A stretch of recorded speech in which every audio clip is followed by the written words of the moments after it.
Quintus Fabius Pictor, conocido como Pictorinos, supuestamente escribió alrededor de 200 a.C. Escribió no para los romanos, sino para los griegos. Ningún trabajo suyo sobrevive. A Julio César, quien designó como germana a toda tribu situada al este del Rin. En la que hacía una descripción de cómo eran los germanos, de sus costumbres, de su religión y de su forma de gobierno. Habíamos visto también cómo en esa obra de la Germania era tan importante el modo en el que Tácito veía a los germanos como el modo en el que Tácito usaba a los germanos para reflejar visiones que tenía de la propia Roma.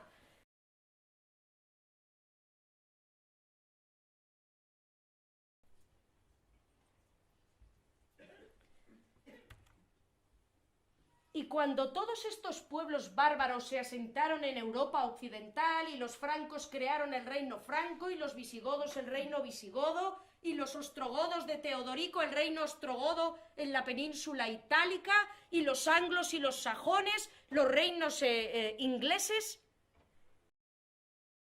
¿qué desapareció realmente cuando cayó el Imperio Romano de Occidente? ¿Qué cambió en Europa occidental?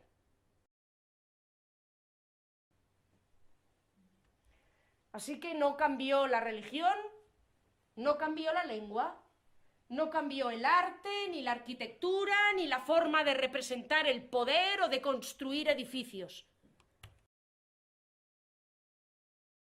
¿Cuándo cayó el Imperio Romano?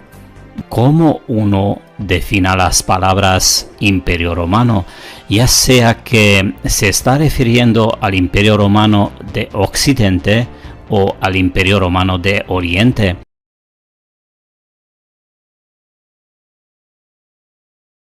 Roma en realidad no fue saqueada en 476 años Domini. Odoacro fue simplemente invitado a la ciudad de Roma sin luchar y proclamado como el nuevo rey o emperador. ¿Son Odoacro y Carlos Magno en realidad la misma persona? En lugar de que Roma fuera destruida, simplemente pasó a llamarse Sacro Imperio Romano Germánico.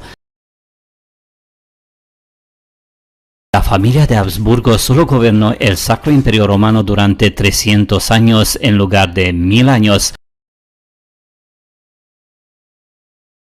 Todo lo que sucedió entre Carlos Magno y Federico III fueron dinastías fantasmas para reforzar la reputación de la Casa de Habsburgo.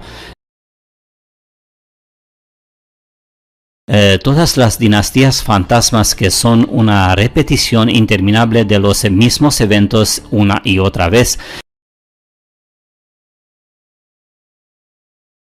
El Sacro Imperio Romano tampoco se rompió con la muerte de Carlos Magno cuando la corona lombarda pasó a la dinastía de Habsburgo a través de Federico III en 1452 o 452.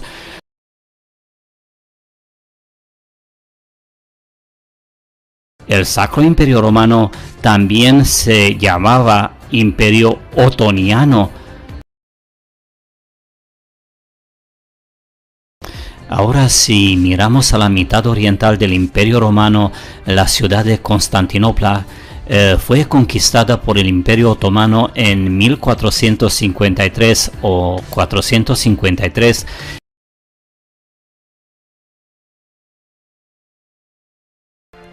Tanto el Imperio Otoniano como el Otomano eran lo mismo.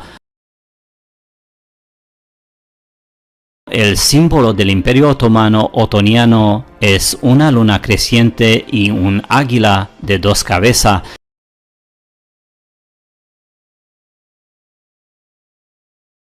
El Imperio Otomano y el Imperio Otoniano eran parte de la misma entidad política que conquistó las dos mitades del Imperio Romano en el siglo V.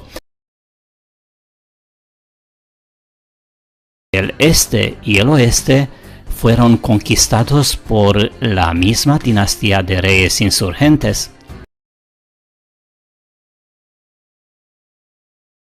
El saqueo de Constantinopla se corresponde con el saqueo de Roma en 455 después de Cristo, lo que significa que ambas mitades del Imperio Romano cayeron casi al mismo tiempo. Oriente fue conquistado por el Imperio Otomano, mientras que Occidente fue conquistado por el Imperio Otoniano. Esto no fue una guerra entre cristianos y musulmanes, sino una guerra civil entre las facciones de los Habsburgo. Sin embargo, ambas partes estaban trabajando juntas para asegurar que la gente común y corriente fuera la verdadera perdedora.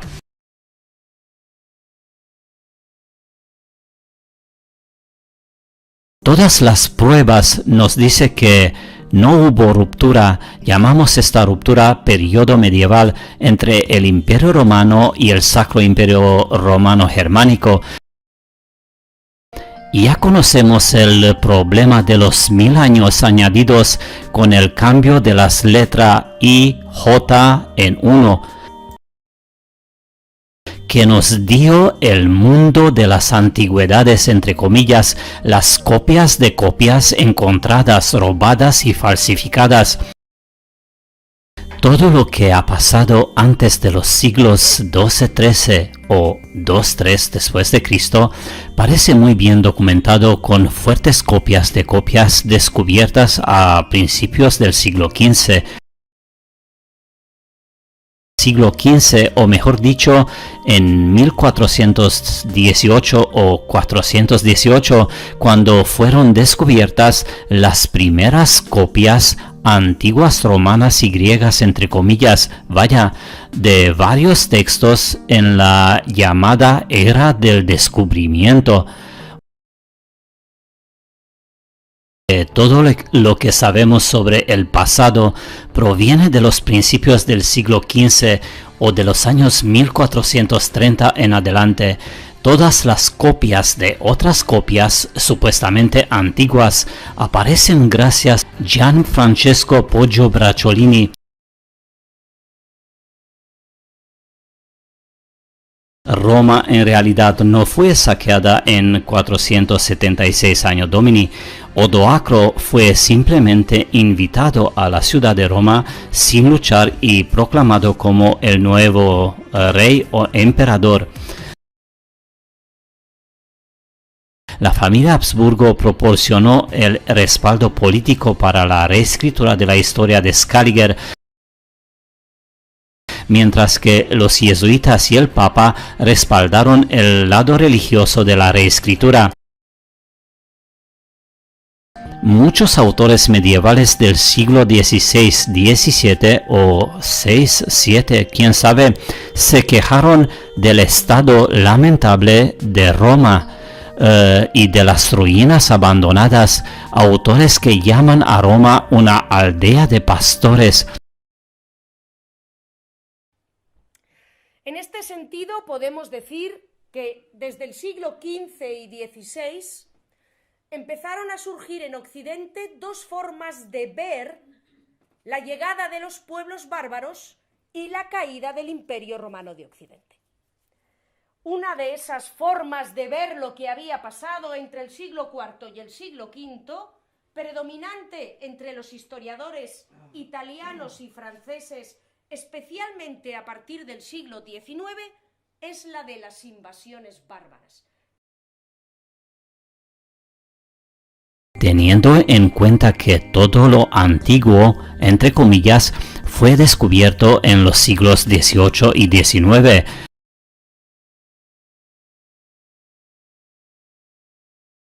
de hecho, la historiografía italiana y la historiografía francesa se refieren a ese periodo como el período de las invasiones bárbaras, una terminología que también usamos en nuestro país. Y de una forma violenta y destructiva habrían acabado con la civilización de Europa occidental, arrasándola y sumiéndola en las oscuridades de la Edad Media. En ese mismo relato, construido, como les digo, sobre todo en Francia y en Italia, las invasiones bárbaras habrían dado origen a un período más oscuro de la historia de la humanidad, que sería la Edad Media. Si los historiadores italianos y franceses ven las cosas de esa manera, los historiadores alemanes la explican de una forma muy diferente. Para ellos, el período de las invasiones bárbaras en realidad se llama la época de las Völkerwanderung, la época de las migraciones de pueblos. Y como si lo que hubiera pasado hubiera sido simplemente que una serie de pueblos se hubieran movido de sitio ocupando el territorio del Imperio Romano de Occidente. Un imperio romano sumido en la molicie, en la que personajes afeminados, indolentes, incapaces de gobernar correctamente el territorio, habrían sumido a Europa occidental en un período de decadencia del que solo la sangre nueva, revitalizadora, viril, frugal y llena de energía de los pueblos germánicos nos rescató. Un período presidido por un arte salvaje, el arte gótico, el arte de los godos, el arte de los bárbaros. Un período del que no empezamos a salir en Europa occidental hasta que a partir de los siglos XIV y XV se redescubrió la antigüedad grecorromana y penetramos en el Renacimiento, un nombre como el de invasiones bárbaras que tampoco está escogido al azar.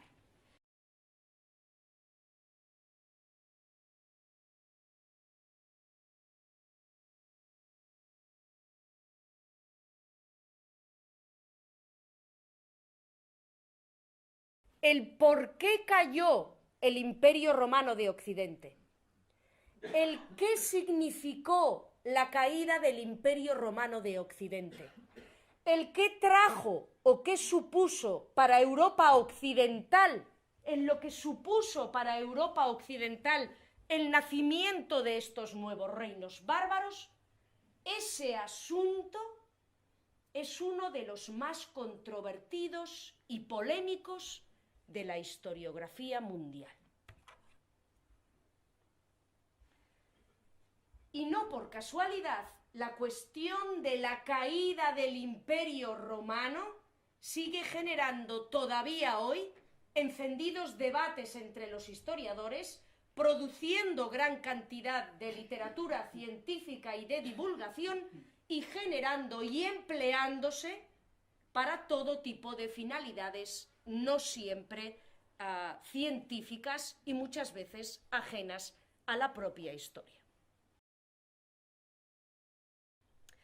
Así que hoy en día los estudios más recientes han tratado de superar esta visión de las migraciones bárbaras o de las invasiones bárbaras, estas visiones antagónicas sobre la caída del Imperio Romano de Occidente, y están intentando ver las cosas como si lo que hubiera sucedido no fuera una decadencia o una invasión o una caída o una catástrofe de proporciones bíblicas, sino que lo que hubiera sucedido en realidad fuera una transformación, un cambio, el reemplazo de un mundo antiguo por un mundo diferente, pero construido inevitablemente sobre las bases del anterior.